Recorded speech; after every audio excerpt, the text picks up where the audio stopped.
This is an arranged, skewed misrepresentation of what's actually there. It's a conceptual correlation that is useless as proof of evolution because it's based on the circular logic. What is the real reality here? Is this just a bunch of nonsense, a composite of hoaxes and pranks by various people through the years? Or is there something really going on? One of the things we want to explore a little tonight is, are the UFOs real? And if so, where are they from? What's their agenda? Are they friendly or hostile? Most important, what does the Bible say about them? You're listening to Canary Cry Radio. Now here are your hosts, Basil and Gonz.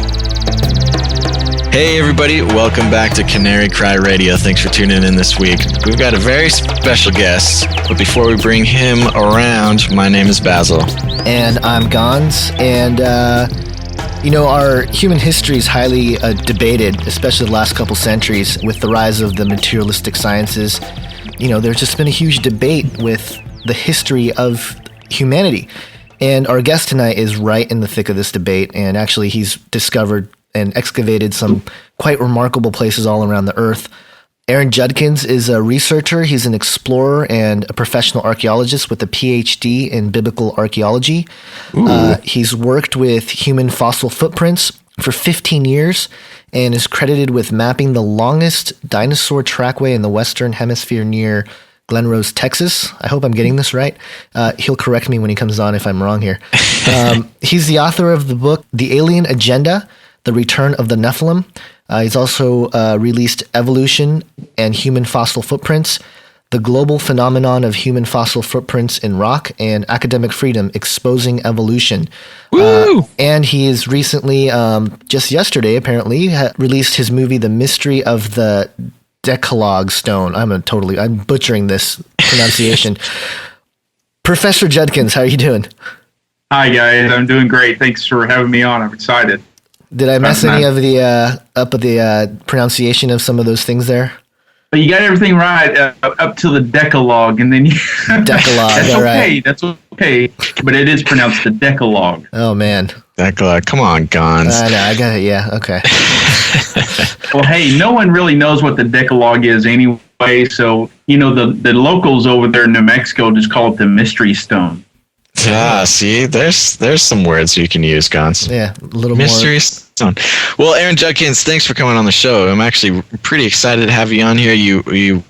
You deal with some very, very fascinating things, some things that we, both Gonz and I, love, and some things that our listeners love as well. Before we get started, why don't you tell us a little bit about yourself? How did you get into what you do? Where are you from? What do you like to do on the first date? That type of thing. Okay, well, we'll talk about everything except for the first date because that'll just be boring. You gotta keep the mystery alive, I guess. Okay. But no, I basically had a passion for archaeology and history ever since I could remember. My really got to give the grandparents credit. They were old rock hounds, and they would schedule their vacations around rock hounding, right? They would always come back with, a truck full of rocks, and I'd go out with them, and that really, really just was ingrained into my blood. It was just natural for me to go out and to explore.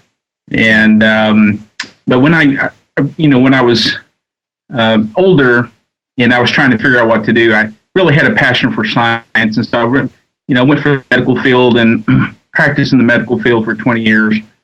And but I did archaeology on the side, and later on in life, I decided to go back and pursue that more academically.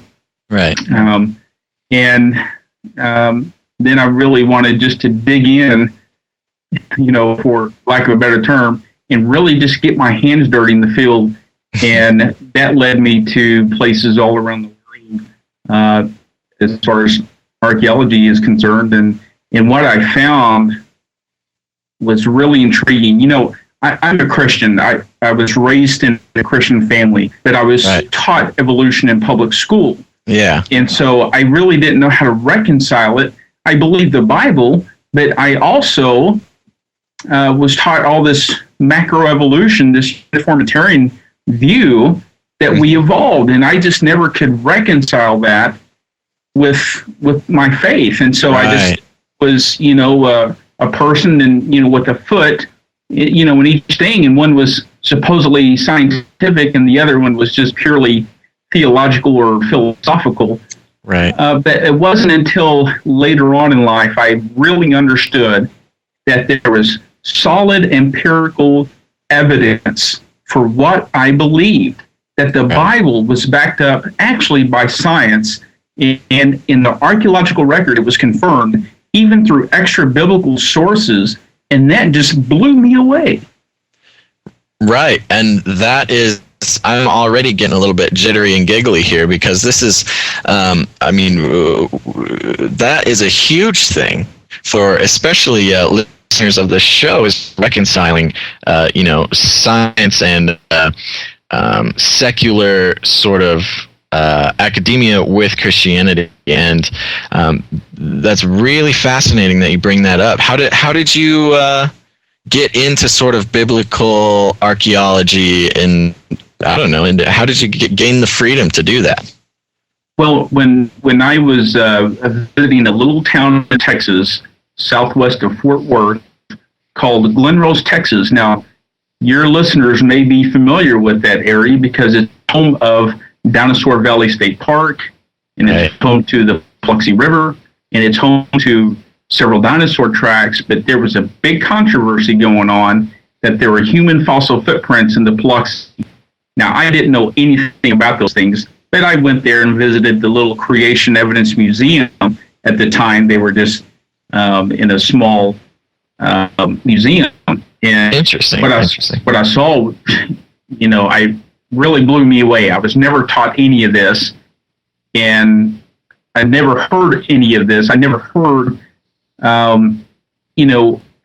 just didn't know what to do with the dinosaurs. And the dinosaurs to me were millions of years ago, and they were, they were just in a separate world, the lost world, if you will. And so, but when I went to that museum, that really opened up the door for a lot of, I guess, investigations, because I really wanted to pursue the truth for myself. And just those questions for me personally, I needed to have some answers. And I was really never taught this. No one really had a grasp of it to even, talk about it. So, dinosaurs were just millions of years ago, and the Bible doesn't talk about it. And we got bigger issues. We need to focus on, the Noah's Ark and, them going in 2 by 2. Okay. But what I didn't realize was that the animals actually went in by 7s because they were clean. The 2 by 2 animals went in because they were unclean. And so there was a lot of specifics and details I was never taught. And so when I went to this little museum, they had answered, not only biblical answers for these questions, but they also had scientific verification and answers to back it up. And that's the part that I was missing. And that really began to reconcile a lot of these things, a lot of these questions in my mind. And I realized that the Bible was right after all. I did not have to change it. And so for me, that really, turned the light on for me. And it really solidified my faith, I guess, in the sense that I knew that the Bible was true, but now I knew and had a greater understanding and appreciation for the Bible. I love that. So you visited this Creationist Museum. Now, just as an example, what's a piece of evidence that really struck you in there? Well, the big thing over there was the human fossil footprint controversy. Now, they had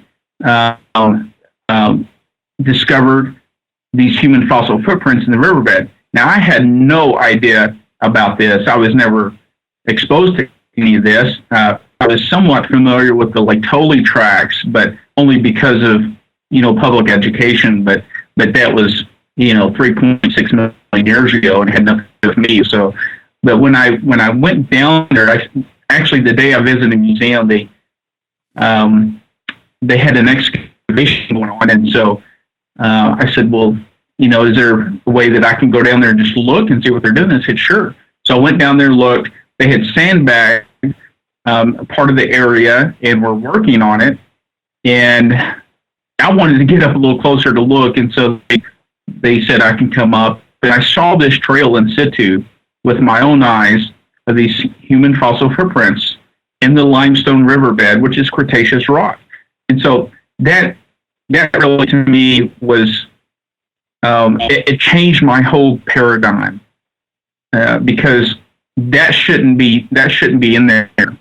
And so that really led me on a 15-year investigation about what was going on. I started attending, these excavations. I thought, well, if I could attend these excavations and just see for myself, because it's very difficult to carve something under 14 inches of limestone. That if there was truly human fossil footprints in the bedrock of Glen Rose, it would be under the layers. And then I realized that, Glen Rose is not the only place in the world that has these. They are all over the world. And so when I began to do all this research, I realized this is not isolated to a little river in Glen Rose. This is a global phenomenon. So I wrote the book, the global phenomenon of human fossil footprints in rock, because it is not isolated in one spot. There's basically, like Tailless is probably the one people would probably most recognize in Africa, with Mary Leakey back in the 1970s. Mm-hmm. But so people. So these human footprints in rock, what exactly does that mean? Does that mean either fossils or rock formations formed faster than we originally thought, or there were humans billions and billions of years ago? Well, that's obviously the two conclusions one has to come to. Is you have to push man back millions of years to the Cretaceous, which they say is 110, 120 million years ago. Well, there's no one going to do that. Right. That's just way too far back, even for the evolutionists. So you have to look at the other alternative. And then these are human footprints, like Homo sapien footprints. These aren't monkey footprints. Yeah. Well, the technical correct term is Homo sapien. That's the evolutionist term for modern man. But that's what we're talking about. And it's so controversial even to this day. Some people just refuse to believe, the evidence and empirically, objectively look at the evidence. Now, I understand that we all have, a bias that we bring to the table, and we look at the same evidence, but because of our preconceptions and our presuppositions, we interpret the evidence differently. Now, I give the naysayers that, but you also have to give me that. Right. I've been on that river for over 15 years, every year excavating. And so when people just quickly dismiss it, without really looking at the research that I've done on it, it seems to me they've already made up their mind. That's okay. It's a free country. I still think it's a free country. I hope so. But it's got the right to disagree. That's fine. But to just quickly dismiss it, what are you going to do with all the other evidence around the world? And so when I talk to people about this, they are amazed that there's other footprints, but we're talking about human fossil footprints. So what do you do with it? Well, the other logical conclusion is, or what you have to ask is, maybe they're dating that rock totally wrong. Right. And so it's into a whole nother ball of wax when we talk about dating technique of inorganic rock. How do you do that? There's ways that they try to do it, but because they interpret it through the geological column of long evolutionary time called uniformitarianism, that really, in their presupposition of macroevolution, says that through long processes of time, all these layers occurred. Right. They want us to believe that the present's the key to the past, but it's not. And through the biblical worldview, which is the framework that I look through it, and I'm open about it, is that this is and you're talking about geology here, but when you're talking about the rocks, you have to talk about geology, and it shows not long ages of millions of years. It shows just the opposite. It shows recent catastrophe in a global scale.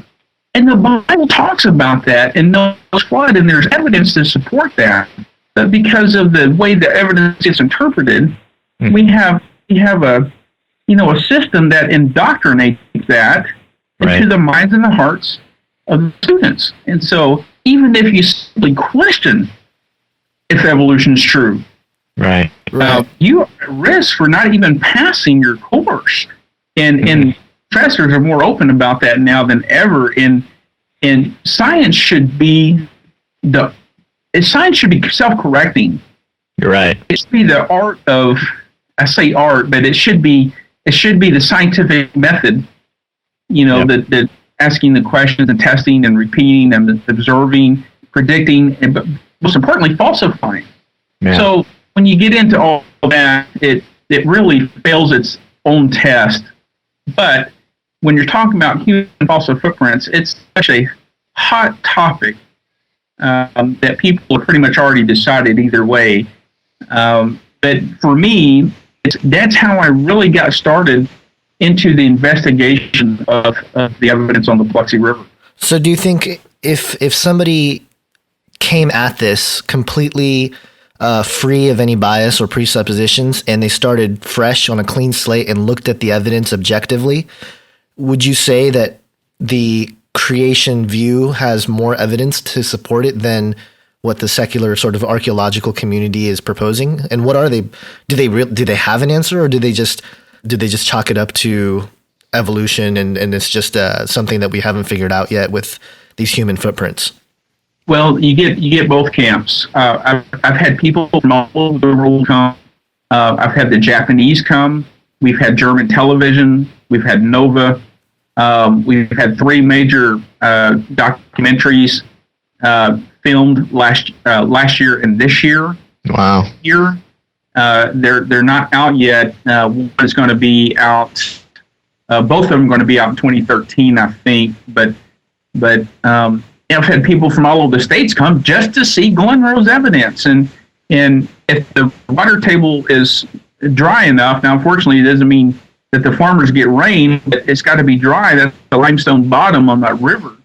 And so when we don't have rain here in Texas, that river dries up and it evaporates and it exposes all the track. So for track hunting, it's good, but for everybody else, it's it's not too good when people need rain. But I've taken them down there and showed them, these tracks, and showed them the platform we excavated on. I've showed them new evidence that I personally discovered in other areas.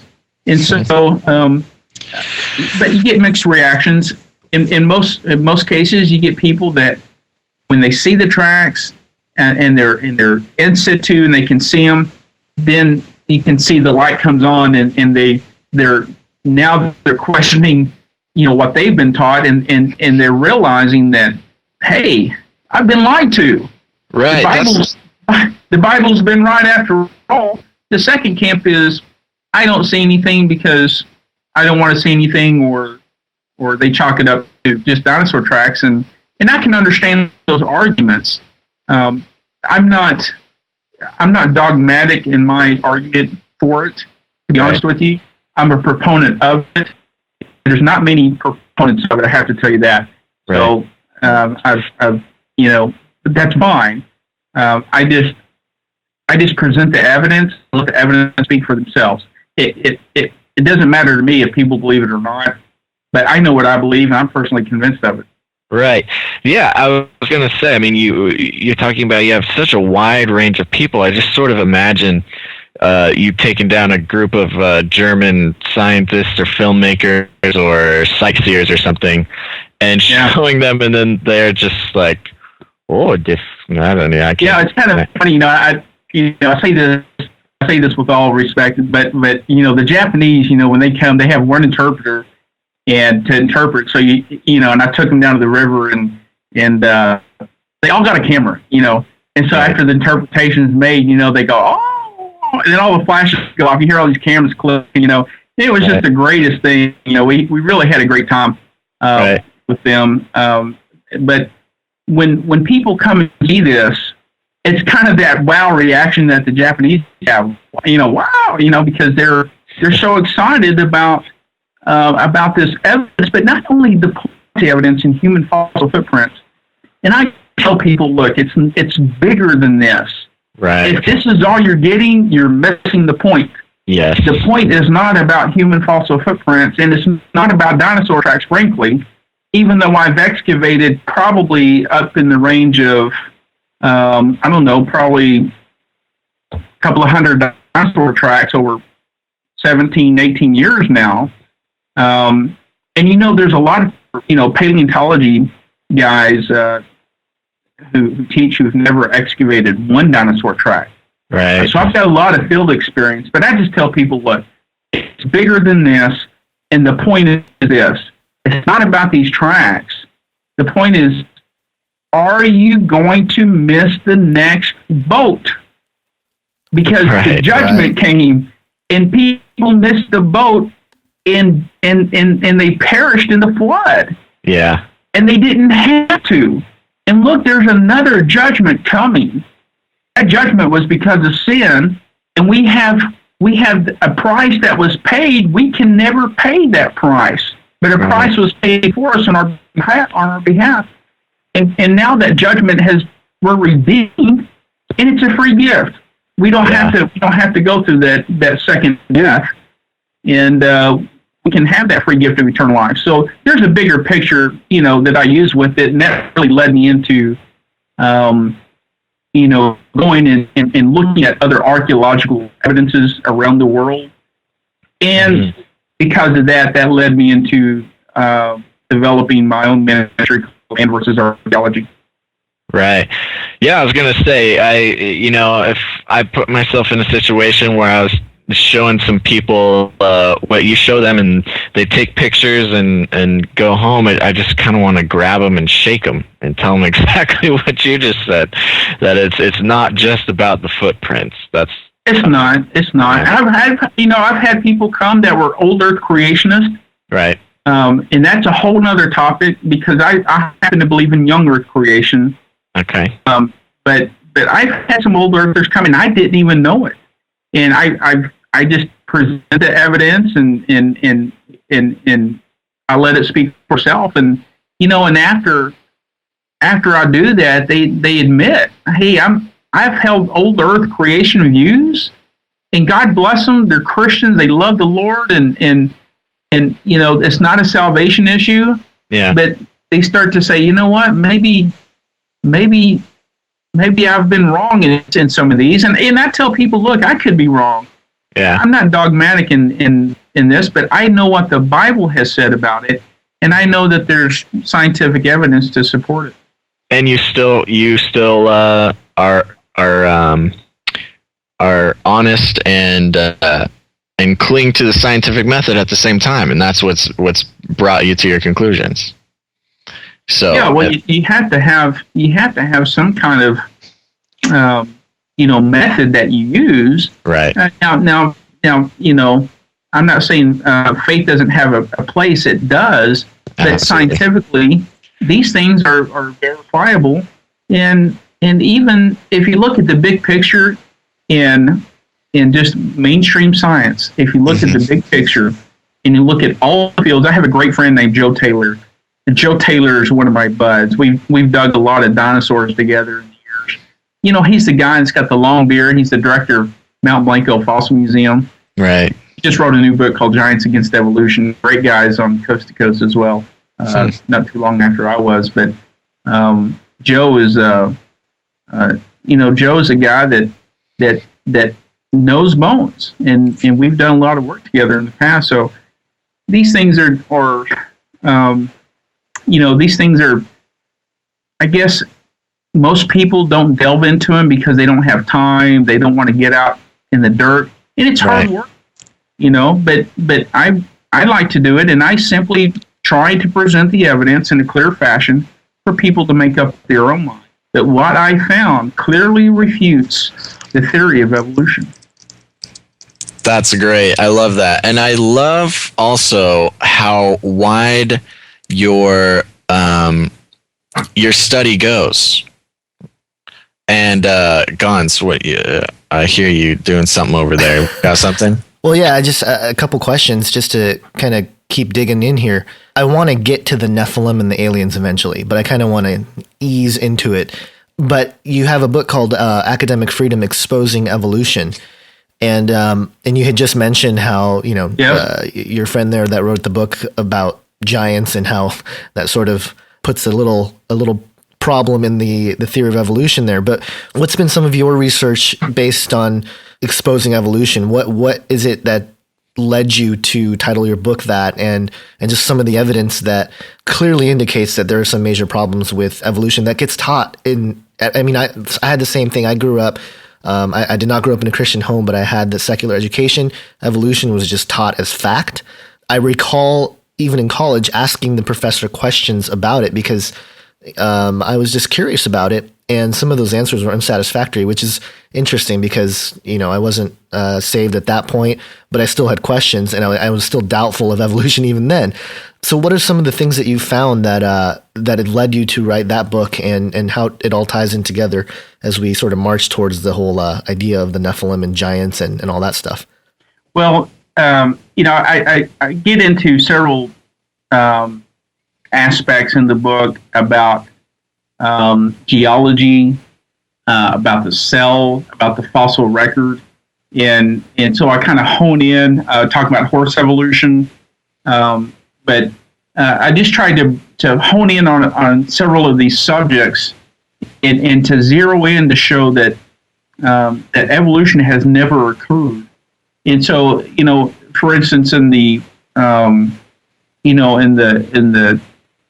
in the human anatomy of our body, we are so intricately designed, and it's so complicated that even Charles Darwin could not get around the fact that the eye is so complex that it shows design, and he could never get around that. Now, he never knew about DNA, but if he did, that would have been another roadblock for him. And it's now to the point where scientifically we have advanced genetically to look at these things, and life is so complex, and it's a delicate balance.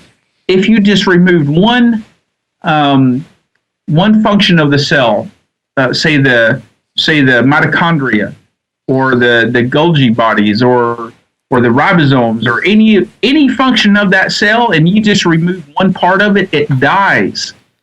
Right. And that's not evolution. Look, a dead fossil can never prove anything. It's a record of a dead organism. If evolution's true, there should be transitional fossil forms, millions of them in the fossil record, and there is not. It's called stasis, because there's nothing after the so-called Cambrian explosion at the bottom of the geological record. There is nothing but records of dead organisms. I've got fossils in my office right now that show bats, that show fish, that show leaves, scorpions that are still around today. Now, they're smaller. I mean, we got dragonflies in the fossil record that have wingspans of 3 feet long. But they're still a bat. They're still scorpions. They're still fishes. The coelacanth is a great example. It's called a living fossil. They thought that was extinct millions of years ago. But yet, off the Cape of South Africa, some fishermen caught it back in the 40s. And they realized that the coelacanth still exists. They're really deep dwellers. I think they were down around 1,000 feet. And they're tremendous fish. They look prehistoric, but when you look at an alligator or crocodile, it looks prehistoric. When I look at a rhinoceros, it looks prehistoric. So you can't really gauge, but just by looks. But these are examples And so getting back to the cellular biology, scientists have now learned that in the mitochondrial DNA, and this goes back, years ago now, but the scientists learned that in the mitochondrial DNA that is present in all females, it pointed back to what they called a genetic Eve. And that genetic Eve was a single female from which all females come from. And when they ran the clock on genetic Eve, and this is a secular source, they got a mere 6,000 years old for genetic Eve. Now this is a secular publication. Right. So it again confirms the Bible account. Look, the Bible never changes. Our story, the record of the creation account, has never ever changed. Now I know there's several different theories of creation. You get the long ages, and you get the young age, and you get the progressive, day creation, and there's different theories about the creation. But I'm saying that the story overall of creation account has never changed. But when you look at evolution, well, they're always changing their story. Well, right. Hey, we got the next Holy Grail here. It was called Ida a few years ago, and before they ever publicly released it, they had a 2-hour documentary and a book and a bunch of other stuff out on it, and it ends up being an extinct lemur. And what they don't tell people is that lemur, they wanted to call it, a transitional form, but it's not. What all monkeys, apes, bonobos, lemurs, all gorillas, in their ankle of their feet, in the ankle of our feet, by the way, we have a bone called the Tailless Bone. And that Tailless Bone, for us and humans, gives us the ability to stand upright, and it gives us the ability to bear weight on our feet. But we have a limited range of motion with our feet. You can flex it and you can extend it, but you can't go very far. Now, in apes and in those creatures, their Tailless bone tilts backwards. It's reversed because it allows them to give greater flexion so they can swing in the trees with their feet. They're basically 4 hands. Right. And so we don't have that capability, but they never tell people this.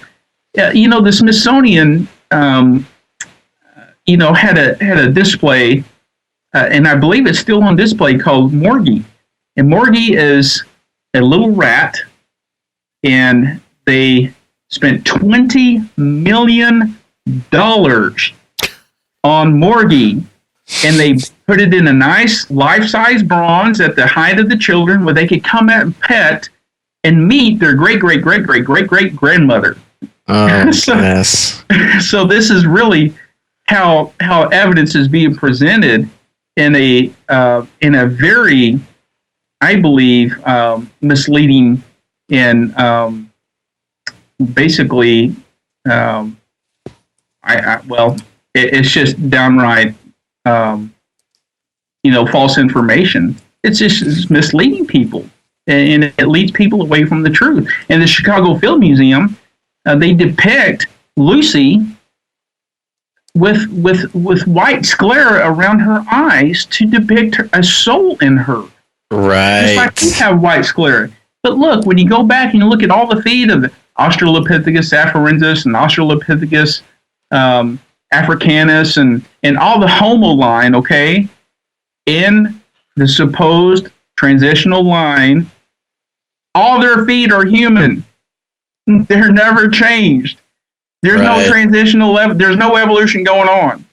So again, time after time after time, we catch them either changing the story or changing the evidence or presenting the evidence in a very irresponsible way to prove their point. They are holding on to a theory, and might I add, an antiquated theory with dear life. The reason why they do that is because they will not and cannot accept the notion of a God. Right. And so they hang on to this theory for all they're worth, and it's quite I don't know. At times it's amazing. At times it's perplexing. At times it's just aggravating that why they do this. But they continually are doing these things. Now, in your area of study, I mean, are you running into? I don't know. Are people coming against your findings? Are other archaeologists or paleontologists or just evolutionists in general? Are you feeling any pushback, or do they more or less just plug their ears and sing la la la la la? Well, they've been pushing against the Pluxy evidence for years now. They continue to do so. In their minds, it's a settled, done deal, closed case. I still am involved actively in the evidence because I think it's important that research continues, and that's my role in that. So yes, they push against it. That's fine. I really don't care. I'm after the truth, and my job is to present the truth. I don't cover the truth of these things. Right. And so I think it's important that people know. You have to present the evidence to people to make a clear decision. And if you're only presenting one side of anything, that's not science. And listen, when Austin was thinking about changing the textbooks from 8th grade to 12th grade a couple of years ago, in what I didn't realize is when I was writing that book, Academic Freedom, Exposing Evolution, they don't change the textbooks for another 15 years. Right. So, this is a done deal. Once it goes in those textbooks, and because Texas is such a large state that whatever Texas adopts in their science curriculum, well, because the other states aren't going to reinvent the wheel, so to speak, they're just going to adopt the same curriculum. So it gets spread to every other state who wants to adopt that because they want to buy these same textbooks. So it's a really critical issue, the fact that what they're putting in there. In Texas, as you know, is a conservative state, and on the school board committee down there, they actually have people come and testify to see, okay, what should we do with these textbooks? Because there was a big push to get the Texas mandate thrown out at the time, which was to critically analyze and evaluate the strengths and weaknesses of evolution.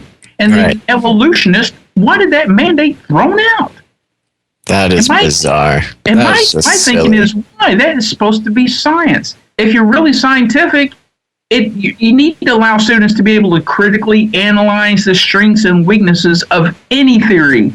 I don't care if it's the theory of gravity. The theory of gravity is only a law now because it's been provable, testable, it's repeatable, it's observable, it's predictable, and no one has falsified it. That becomes a law. When you have moved into a law, it's proven empirically. Evolution has never been proven empirically because it is a philosophical science. I'm not opposed to them teaching evolution in public school, but not empirically.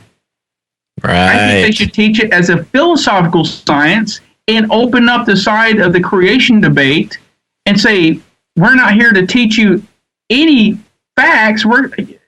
I guess in a way, we're not here to push any side. We're here to have you analyze your strengths and weaknesses of these things philosophically, then just go home and make up your own mind. But and here's what I told the state board, when you're teaching students one side of anything, you're indoctrinating these students with my tax dollars, and that is a religion. Right. Yeah. If I get all fired up about it, I'm sorry. No, it's okay. We're right behind you. Preach it. Yeah. So, okay.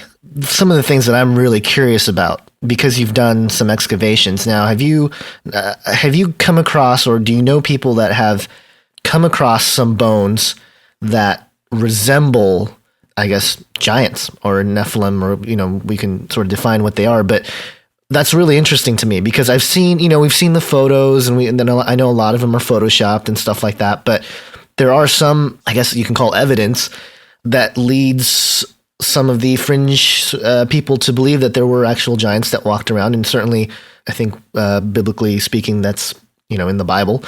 So, have you found anything to that? In that or sort seen of, anything? Or seen anything? Yeah, something in the ground. I've had a big fascination with giants because they were kind of like the dinosaurs, and so to me that was my next big thing I wanted to tackle.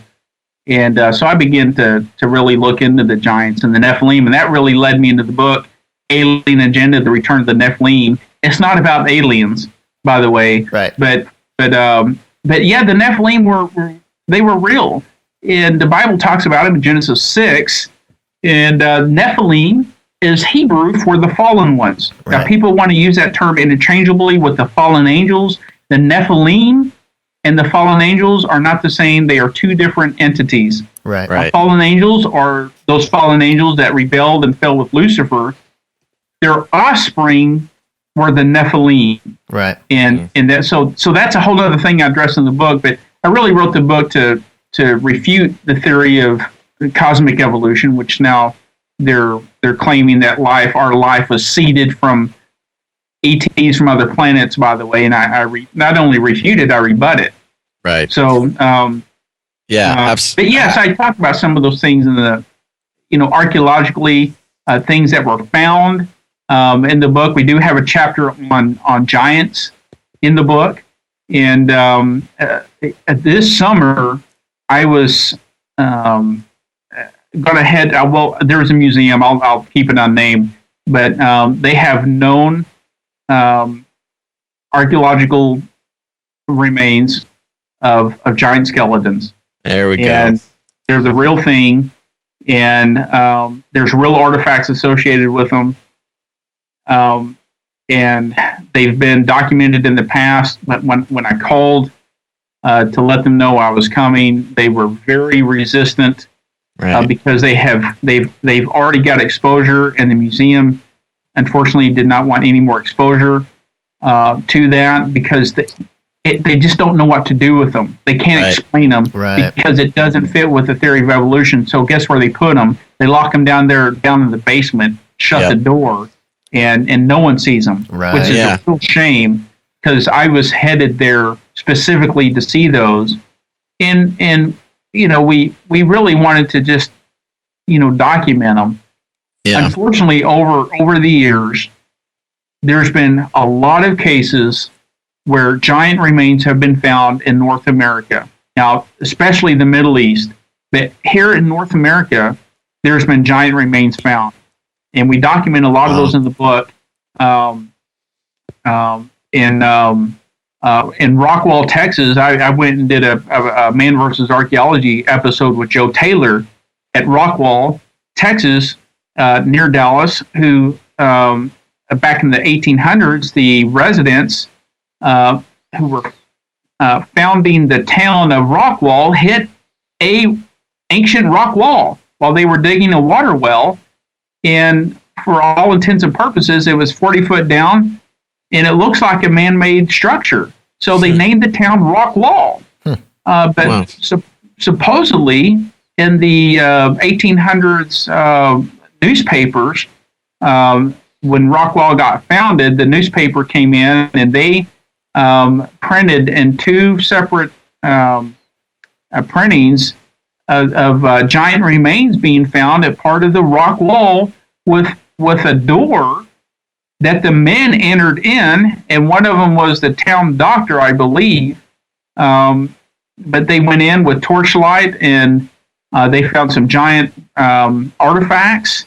Wow! And it scared them so bad that when they came running out and they crawled back out, the town doctor there at Rockwall suffered a nervous breakdown over it. And they had apparently they had a skull there, a giant skull that they reported in the newspaper that anyone could come by the office and see and inspect it until the Smithsonian came and confiscated it, and it was whisked away, never to see the light of day again. Right. And we have these basically all over where these reports of the Smithsonian coming.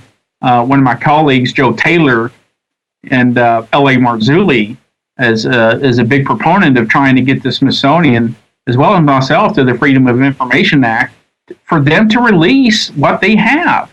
Right. But they've been basically very resistant. So you've been personally sort of stonewalled by the Nephilim giant remains cover-up that's been going on for decades. Well, I think they have. Now, I can't prove it. Right. A lot of the evidence is now circumstantial because it's been throughout the last 150 years, and I wasn't alive then. But the evidence that we know of today, certainly there's a few remains that exist, and unfortunately, they will not let anyone look at it. So I don't know what they're going to do with it. Huh. Ohio is another great example of Newark up there. They found giant remains up there. So in New Mexico, there's remains. Joe Taylor, I mentioned Joe earlier.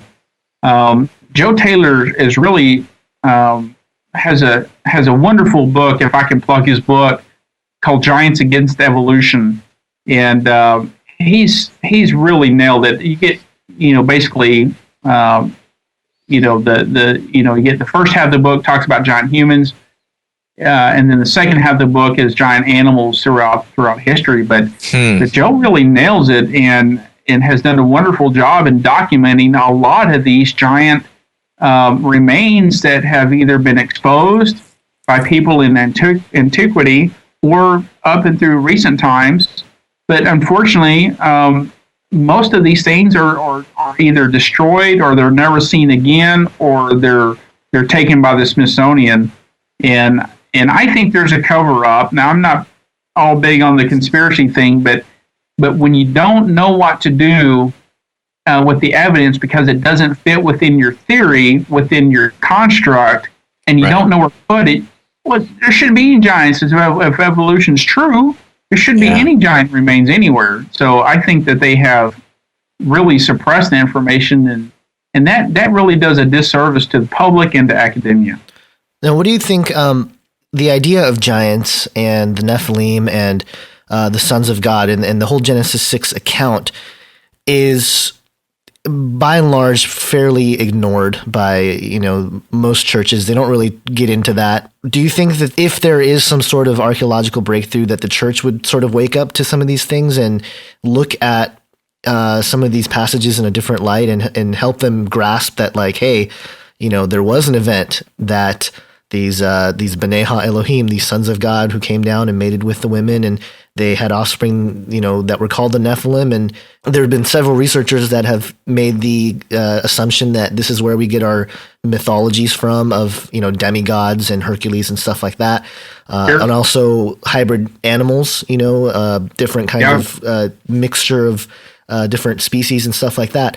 The Titans. Yeah, the Titans, all that stuff. And so there's a common thread there that I feel like the common Christian folk will poo-poo away some of these ideas because it's too close to mythology or too close to, I don't know, fantasy or something, science fiction sounding. Well, listen, when you read the Bible, the Bible's full of these things. Look, if people lived in those times, that truth is stranger than fiction. Right. I had a person say, well, this is just all too strange for me. Well, if it's too strange, don't even read the book of Revelation, because what's coming down the pipe is going to be stranger than what you ever have seen in any movie. Right. So I think, unfortunately, a lot of the Christians in the church, just like they've done with dinosaurs have been hijacked by evolution. It's an icon of evolution that they use for the kids to promote the dinosaurs. And the first thing that pops in their mind is millions of years ago, in a land far, far away, there were dinosaurs. And I think they've done the same thing with the giants and the Nephilim. They don't understand it because no one studies it. I've got my own personal philosophy about it, and I guess I'll just go ahead and say it. But frankly, a lot of it's watered down Christianity, and people are not being fed the meat of the Bible, Right.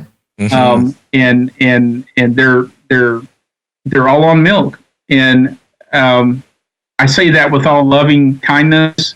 Not all of them are like that, but most of them will not address this issue. Most of them will not talk about dinosaurs. They want to focus on day-to-day stuff, which is fine. There's a place for that.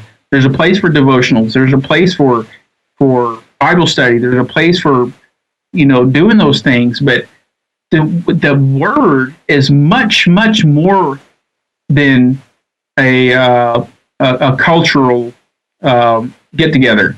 It's much more than four walls and a steeple. Right. Christianity is not about a building. It's about relationship, and it's about you and me and you and you and you. We're the church. It's never about a building. Right. And so when we get into these things, we have to be accountable. The Bible says to study to show thyself approved, a workman that needs not to be ashamed, rightly dividing the word of truth. And that's what we have failed to do as a church as a whole. We don't know anything about how to study the word. Most people don't, because look, the way our culture is now, we're running, we're on the go, we're eating in the car.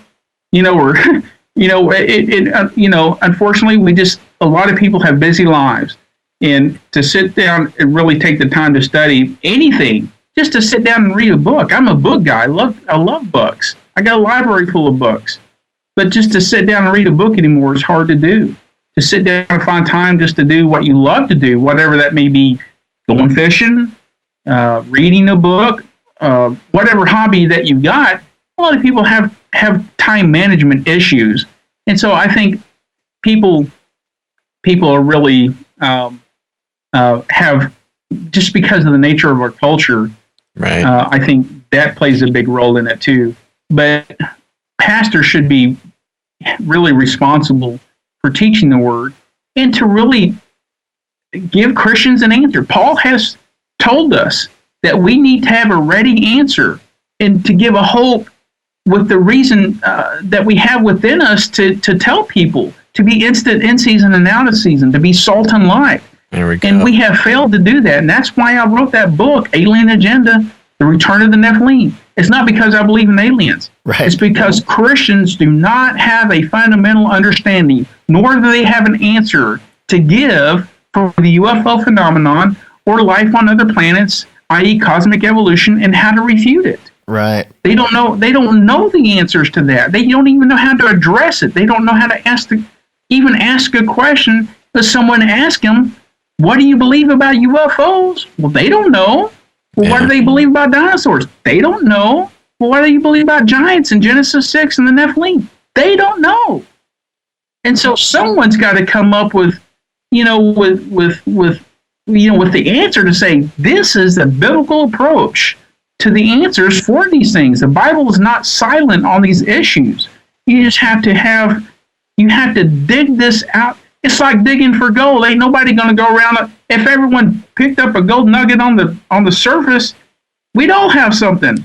But it's more than that. You have to pull out the tools and get out the shovels and get ready to dig. And people just don't want to dig in the word anymore. Right. And be ready to to find some crazy stuff that they weren't really expecting. Yeah. Okay. So let's jump into some of this stuff, because you're fighting the good fight. It's the same, what you're describing there are pretty much the same sentiments that both Basil and I share in this, the community of believers that are sort of underground. We're kind of like this alternative group of...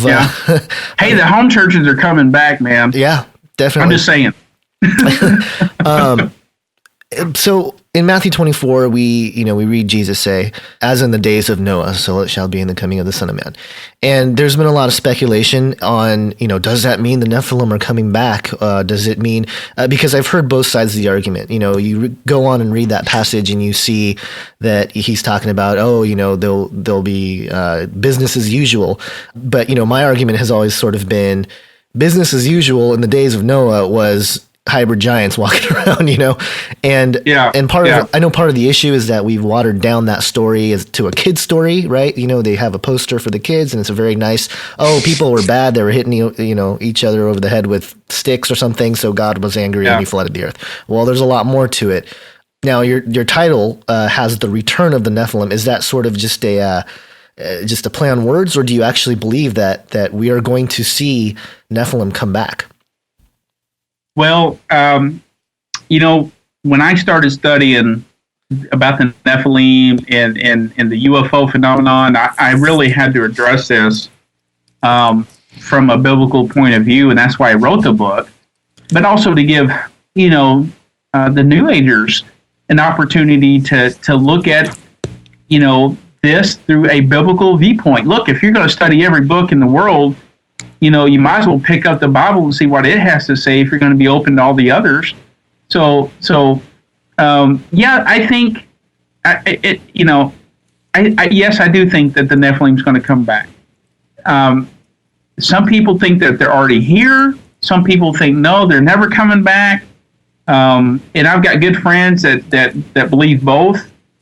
I do happen to believe that those Nephilim are going to come back.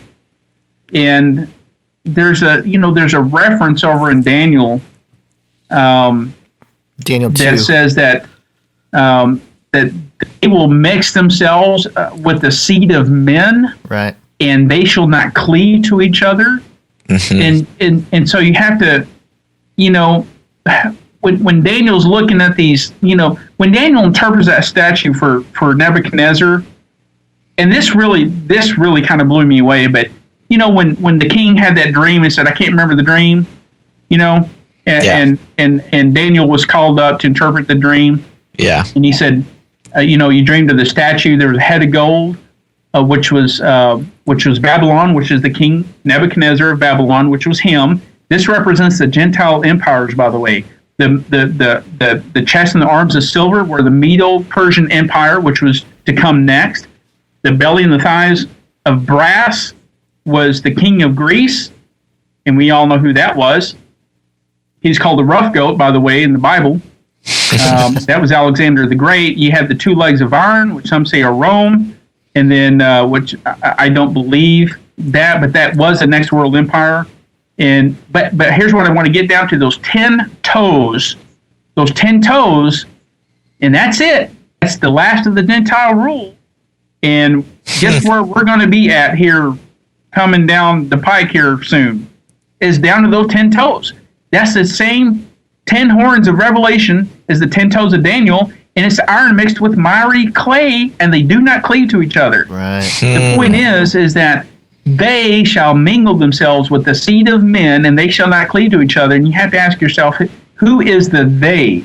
Because if the they is those fallen angels, and they are mixing themselves with the seed of men again, guess what we're going to have? We're going to have a return of Genesis 6 all over again, when the Nephilim are going to be back. Right. What is the purpose of the Nephilim? And you have to ask then, what is this UFO phenomenon about when you're having cattle mutilations?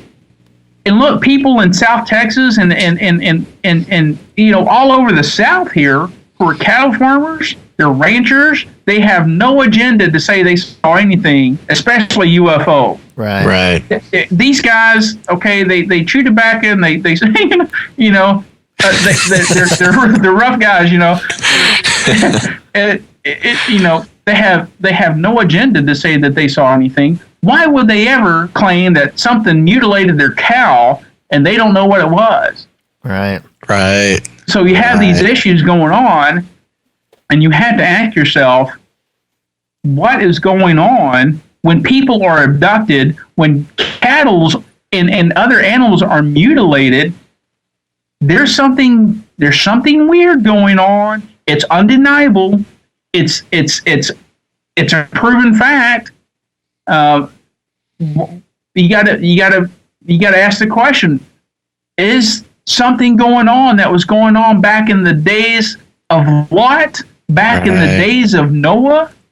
Back in those days, what was going on? And if you read the apocryphal books of the book of Enoch and the book of Jubilees and the book of Jasher, Now, I know it's not doctrinal, it's not canonical in the Bible, but historically, maybe you can gain some insight, and I'm not saying it's all truth. I don't know. But it's very, very intriguing, and it's very eye-opening when you start reading those, because it gives you a lot more insight historically in what was going on. And if any of that is true, guess what? There was some strange stuff going on. There was some titans. There was some of these weird cross animal human cross hybrids that were going on. And you have to ask yourself, what was the purpose of that? It was a corruption of the original by Satan. Satan can never create. He can only corrupt. Right. So what's the purpose now, living today? This is 2012. What would be the purpose of all this going on now? And the reason I wrote this book is to give an answer for that, is because, listen, when we get down to those 10 toes, guess where we're going to be at? We're going to be in the times. We're going to be in the times of the end. We're talking the Battle of Armageddon and the tribulation. This is going to be it. Those 10 toes and those 10 horns of Revelation, that's it. That's the last of the Gentile rule. And so now what you have is that coming Antichrist kingdom that's gearing up for a battle, and that battle is to battle the second coming of Christ, because the armies of the world are gathered together at the Valley of Megiddo, and they're there to do what? They're there to do battle against the Lord and the saints. And so why would they ever do that? You have to ask. It's like if you ever seen the Lord of the Rings, and you got these two great armies. You got the battle between good and evil, and you see all these forces gearing up for battle, and the Nephilim are going to be part of that. Right, and there's a researcher that we've interviewed. His name's Rob Skiba, and I think he's in your neck of the woods. Rob's a great guy, by the way. I've been on his show. Yeah, and he speculated that perhaps he sort of extended the definition of Nephilim and said that maybe Nephilim is more of because it just means fallen ones.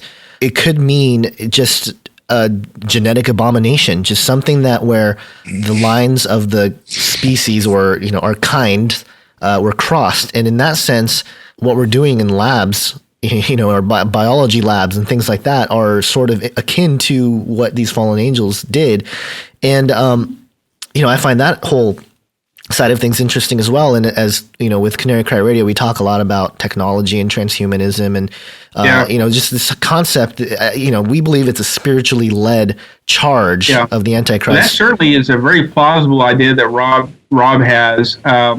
I do think that that's certainly plausible. They can certainly be doing that. Right. Could it be that they're doing it that way instead of the old way? With the Genesis 16, I don't know, but certainly these mutilations and these abductions going on. Now, we don't get into abductions in the book very much, but I did have an opportunity to interview Travis Walton. Oh, wow. When I was in Roswell, New Mexico, with the book. And Travis Walton, is the Center for Fire in the Sky. Right. He did a movie of it, very famous abduction, I think, back in the 70s. And I asked Mr. Walton, I said, "Sir, can I ask you a question?" He said, "Sure." And I said, "What would you do different, knowing what you know now? Going back, what would you have done different?" He said, "Well, I would have tried to remember some facts and just tried to remember the event, and get some more data." I said, "That's not really what I'm asking you." I said, "Would you have ever gotten out of that pickup?" And he said, "No." See, he rushed that light. He got out of that pickup and he rushed that light. Right. And I could tell when Travis told me that, and after all these years, you could tell there was something that still bothered him. There was something, he didn't have peace. And I could tell it took something from him. It took something from his soul. It took something from his emotions, and I could tell he was being very, very candid with me when he said he would have never rushed that light. And I'm talking, this man had a movie made about it. He's got a book about it, and he would have given all that up if he had just never had that experience. And I have to tell people this is 99% of the cases that we've studied for the book, 99% of them are not Christians who are abducted. They are not. That leaves less than 1%. And so the question is, well, why are the 1% abducted if they claim to be Christian? And here's the one case that we found. The lady was Christian, but here's the difference in her case, is that she wished for an encounter.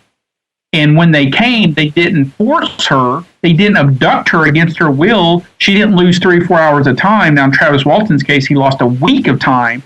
And they started the murder investigation on his case when a week later he suddenly popped up and he was naked and couldn't really remember anything very well at the time, in an obvious state of shock. But she wished for an encounter, and when they came, they simply invited her, and she accepted their invitation. Right. And the Bible says to guard your heart and your mind and to test the spirits. And even if another angel comes preaching another gospel to you, it says in Galatians, and it's not the gospel, Paul says that I preached unto you, do not accept it. Right. So what's going on with this? I think certainly Rob's case is very plausible that they are gearing up and genetically altering another hybrid race for this upcoming Antichrist kingdom, because listen, they're gearing up for the next great battle, and that's going to be the Battle of Armageddon. It's going to usher in the tribulation, that Antichrist, and it's going to be hell on earth. But people can miss all that. They don't have to go through it. And that's the message of hope that I bring in the book, actually, is that you don't have to go through any of this. And that lady didn't have to go through her abduction experience. We have the mind of Christ. We are protected. And as long as you are within the realm of that protection, then there's nothing that can harm you in that fashion. Unfortunately, people have opened themselves up through occultic practices willingly, or through just willingness to have an experience, right. And they've all said that they've had a fearful experience. They would never do it again. They were paralyzed. They had no power. They've had nightmares. It's been a very terrifying experience for probably 99.9% of the people who's ever done that had that experience, and it's just an evil presence. Right, and there's the research of Joe Jordan down there at CE4 Research that, I don't know if you're familiar with his work, but he's uncovered some cases that the normal, public UFO community doesn't really talk about or doesn't like talking about because they don't know what to do with it. But it's the idea that when people are having the experience, when they call upon the name of Jesus, that's right, it stops. The experience stops, and they've had similar accounts. Chris White and Tom Bionic have also been researching the same phenomenon in sleep paralysis, and the evidence is compelling in that it's very consistent. It is that you just nailed it right there. It is a consistency with every story that's exactly right. And the other consistency is that they immediately release their power when the name of Jesus is called, and that's true. You nailed it right on the head. Right, and I remember hearing that, and that was a really big moment for me to grasp what was going on with this UFO phenomenon, and how it relates to the Bible, and how God's authority is ultimate, and it just reinforced that idea. But part of the journey that I went through was, I became a believer, I accepted Christ, and then about a year or two afterwards, I started to wane because I started asking these questions about UFOs and ghosts and demons and all sorts of stuff. Oh, yeah.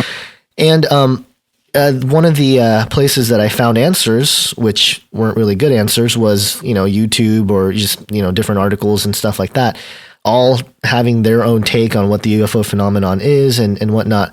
And one of the ideas that was really promoted was this cosmic evolution that we kind of like what you wrote about in this idea of directed panspermia or even just a guided sort of intelligent evolution, a theistic Yeah. evolutionary kind of view, Yeah. where we evolved, and these beings, there's higher beings, and they're here to help us evolve to the next level, and Yeah. that whole craze. What was your point of entry into that, and how did you break down these arguments? Oh, that's a great question. Well, basically, when you start looking at the UFO phenomenon, I had to go back and we address it. I co-authored the book with Dr. Michael McDaniel, so we addressed the book from a theological point of view, but we also address it. My part was the archaeological point of view throughout history, what we're seeing, and to me, there was such overwhelming evidence for these things that it's easily seen that there's another influence going on that's battling for the control of the souls of men, and we've seen it throughout the history of our existence. And so basically, there was a part in the book I write about with Whitley Strieber's case. He wrote a book called Communion, Right. and basically Whitley admitted that he was powerless over these creatures when they came. Yeah. They did whatever they wanted. He lost hours of time. He was at a hotel one time, and he had a knock on the door. He's a very unusual man. Stood in his doorway, and the man started to impart this knowledge to him. And Whitley said in his book that he stood motionless for 2 hours in the doorway, and it was a weird event. But Whitley asked him a very strange question, kind of out of the blue. And he asked the man. He said, "What is sin?" Huh. And the man, simply said, "Sin is the denial of the right to thrive." And now Whitley should have caught on, but he was kind of used to these visitations, and actually sought him out because of the knowledge he was getting from them. Right. And the man handed him what looked like a cup of milk, and he drank it, and then he stumbled back to his bed, and he was out. So whatever that was he drank kind of sealed this unholy communion that he had. But I thought that man's answer, if he indeed was a man, and I don't think he was, but his answer was very intriguing, that sin was the denial of the right to thrive. Huh. That is fascinating. Now, and so I quote that in the book. But you have to understand that Whitley's, guide, if you will, was a guide named Ashtar. And if you ever have studied the Bible, and if you ever went back to the Old Testament, a lot of people don't like to do that, but if you go backwards and go back to the Old Testament, you can read, you understand that Ashtar was a god of the Queen of Heaven. Remember, the Israelites were baking cakes to the Queen. They called her Ishtar back then, but Ishtar worship is the same thing, and it's a goddess. And this fallen angel or demon was posing as Ashtar to Whitley Strieber. I'm not making it up. He clearly states it in his book. Right. And so, but what they were doing was advancing him to the next stage of evolution, and that we're here to help you. We're here to advance mankind to the next stage. And look, when I saw this connection, and I wrote a chapter in the book called The Evolution Connection, and when I saw this, and the reason I wrote this book is because of this. When I saw the evolution connection, because my ministry has been in creation evolution for 17, 18 years, well, I don't have any interest in aliens. I really don't have any interest in writing books about UFOs. But what I do have an interest in is refuting evolution. And when I saw that cosmic evolution and the panspermia come into effect, that scientists 20 years ago would have never, ever claimed scientifically that life was seeded from other planets. Why are they doing it now? Why is there such a paradigm shift in their thinking? And the reason is because they know evolution has never occurred on this planet, but it has to be maybe from elsewhere. So they jump on the bandwagon. And look, Richard Dawkins in that film that Ben Stein did, No Intelligence Allowed, was a great documentary on this. And when Ben Stein asked Dawkins, he said yes, that he did agree that life was seeded from other planets. Right. He talk about philosophy, talk about religion. This is totally unscientific, but this is what they're doing.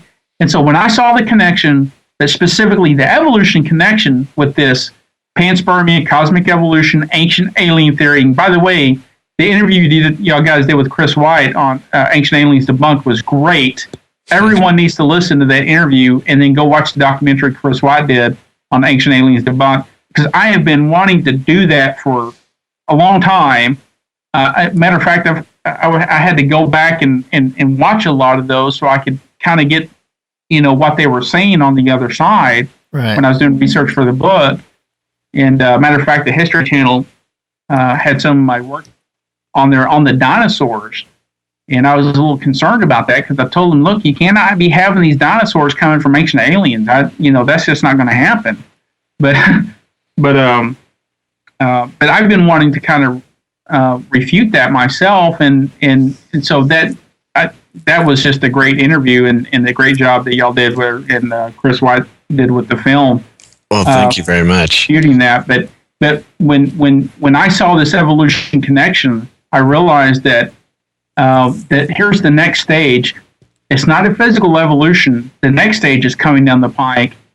And I believe it connects with the UFO phenomenon that will usher in the kingdom. It's a foreshadow, you understand. There's types of foreshadows in the Bible, and the UFO phenomenon and this cosmic evolution is just a foreshadow of the thing to come. The Antichrist will play a role in that, and I don't know how exactly will play out, but here's what I think will happen, is that somehow they will use that to say, we are from another planet. We're more intelligent. We're higher evolved. We got advanced technology. We're here to help you. And look, it's the common theme in a lot of these movies and sci-fi is that we're here to save you from yourself. We're here to save mankind. We're here to help you. But specifically, the evolution connection is this, that we will usher in your next stage of evolution, and that is that you can become your own gods. Right. That's what this whole thing is about. Right. When the light came on, boom, I realized, hey, it's that same line back in Genesis. Ye shall never die. Right. And you can achieve godhood without, guess what? Without God. And that's what this whole thing is about. It's Shirley MacLaine's I Am all over again. Right. And there's only one person who has that title, and that's the God of the Bible. He has the title of I Am. And so this evolution connection will play a role in that we are evolved, and we are here to show you your next stage of evolution. By the way, the Christians were impeding that because they were hindering your progress. But now that we got them out of the way, however that will happen, I don't know. Right. Whatever will happen, now we can advance you to your next stage of evolution, and that is your spiritual stage. You're all going to become gods. Just do what we do. We're going to lead the way. We're going to show you. But guess what? It's going to be a path to destruction. And people don't need to get themselves entangled with any of this stuff that's going on. The Bible's very clear about this, and we document in the book Alien Agenda that's available at if you go to alien-agenda.com, you can see the book website there. Yeah, well, definitely, you're not the first to bring this stuff up. I think that the Holy Spirit's really speaking to a lot of us with this topic, with this subject matter, because there's, talk about consistency. There's a lot of researchers saying very similar things as to what you're saying, and we're really, I think, starting to understand Scripture in a very different way in our time and what we see happening around the world. And, just as part of, just a commentary on some of the things you said, to even give it an extra little nudge, and I think a lot of the listeners will know this, but the same ideology that you mentioned, Genesis 3, the lie there, that caused the fall. This is consistent not just with the evolution, concept, but also in all of the esoteric and occult. Historically, the mystery religions, which again, just the New Age movement, which is not new, as most know, that research this. It's all the same. It's really all the same. And that should cause anyone who is really neck deep into the New Age movement to consider or reconsider some of their theology. But great work, Aaron Judkins. Your work is definitely, and it's really great too, because it's one thing for us, podcasters to talk about this stuff, but when you get a credible archaeologist out here talking about this stuff, it just gives it a little more weight, a little more credibility. So, absolutely, Aaron Judkins. Thanks again for coming on the show. Thanks, guys, for having me on. I enjoyed it. Definitely feisty. I like you, man. I'm gonna keep trying to get fired up, don't I? You do, but it's good. It makes it so I can live vicariously through you getting fired up. So yeah. Dr. Aaron Judkins, everybody, make sure to go to aaronjudkins.com. That's AARONJUDKINS.com. Yeah, or they can go to the book website at alien-agenda.com. Give us that check too. Check out the book website there. By the way, we had the new film coming out that was released yesterday, and people What's go that check called? it out Where there. Where can they find that?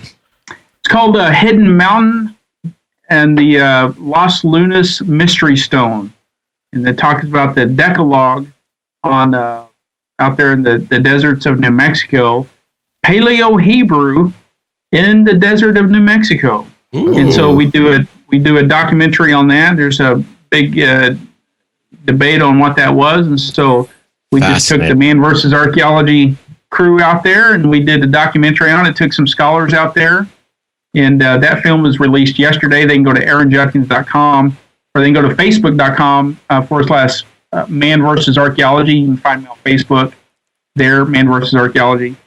And the film is released. It's on YouTube, the full version, or you can get a free DVD. If you cover shipping and handling, we'll ship you the free DVD for that. But you can go on YouTube and watch it. I got linked up on the website and Facebook side as well. Awesome. Well, I know I will definitely be doing that, and everybody should be doing that as well. Gonz, that means you. And so, thanks again, man. What are you Aaron. trying to say, man? I look at this stuff. I'm just saying, you've got some extra time on your hands, and I think this might be the way to spend it. Okay. Okay, well, thanks again, everybody, for tuning in and listening to Canary Cry Radio. Make sure to tune in next week for another thrilling episode. And until next time, think outside the cage. Boom.